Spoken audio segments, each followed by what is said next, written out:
I became aware in 1985 that maybe there's an awareness behind the dream, that you could ignore all the dream figures, ignore the dream setting, and just ask a question of your unconscious mind. And so I began playing around with that.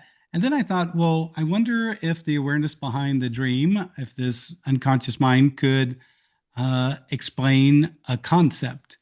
And I'd been reading a book by Jane Roberts called Seth Speaks, and maybe it's the nature of personal reality. But in that book, there was the idea that all of us have a feeling tone, which is the essence of ourselves in this life, kind of the emotional sense, kind of the vitality sense of ourselves in this life. And so I'm reading it and I'm thinking, well, feeling tone, is that more feeling or more of a musical tone? What does that really mean? So later that week, I'm outside and now I see these fish flying through the air around me. And at first I just accepted it like a dream. And oh my gosh, fish can fly through the air just like we swim through the water. But then it occurred to me that, oh, this is too strange. This is a lucid dream.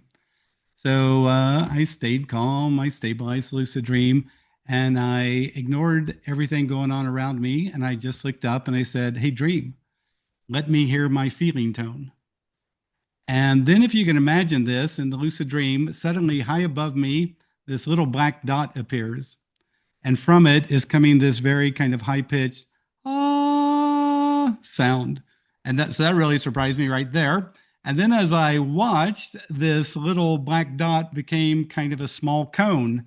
And as the cone got bigger, this ah sound kept getting louder. And then the cone kept growing and growing, and the ah kept getting bigger and bigger. Finally, you can imagine, like this 30-foot cone of vibrating ah right above me. And now it was vibrating me in the lucid dream. And finally, the vibration got so intense that Robert ceased to be. And this is where it gets a little bit strange. So now, if you can imagine, this other being is watching this vibrating ah sound, and I kind of have access to its thinking. And finally, this kind of other awareness thinks, now which one was he? And it's like going through its kind of semi-infinite mind, trying to locate which one is that vibrating ah sound. And finally, when it hit upon Robert Waggoner, it suddenly the whole thing changed. I was sitting in a semi-lotus position, looking at the house I was sleeping in. My fingers, my thumb and my index finger on both hands were glowing gold. They were translucent gold. And I think, what just happened to me? And then I thought, oh, it was that ah sound. And I go, whoa, not going back there. That was too much. But when I woke up, I realized that was really a powerful dream.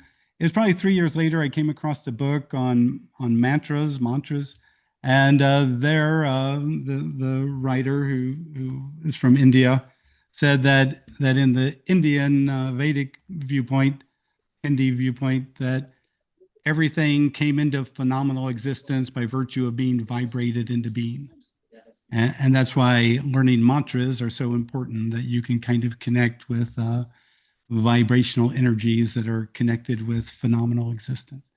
And it all emerges from a little bija, a little seed syllable. And so you remember at the beginning of my lucid dream experience, this little black bead appeared, and then from it was coming this thing. So again, growing up in the Midwest, I had no awareness of any of that kind of thing. And then it was probably 10 years later, I began to hear about Buddhist dream yoga and realized that in some traditions, the ah sound is connected with the the path of Buddhist dream yoga.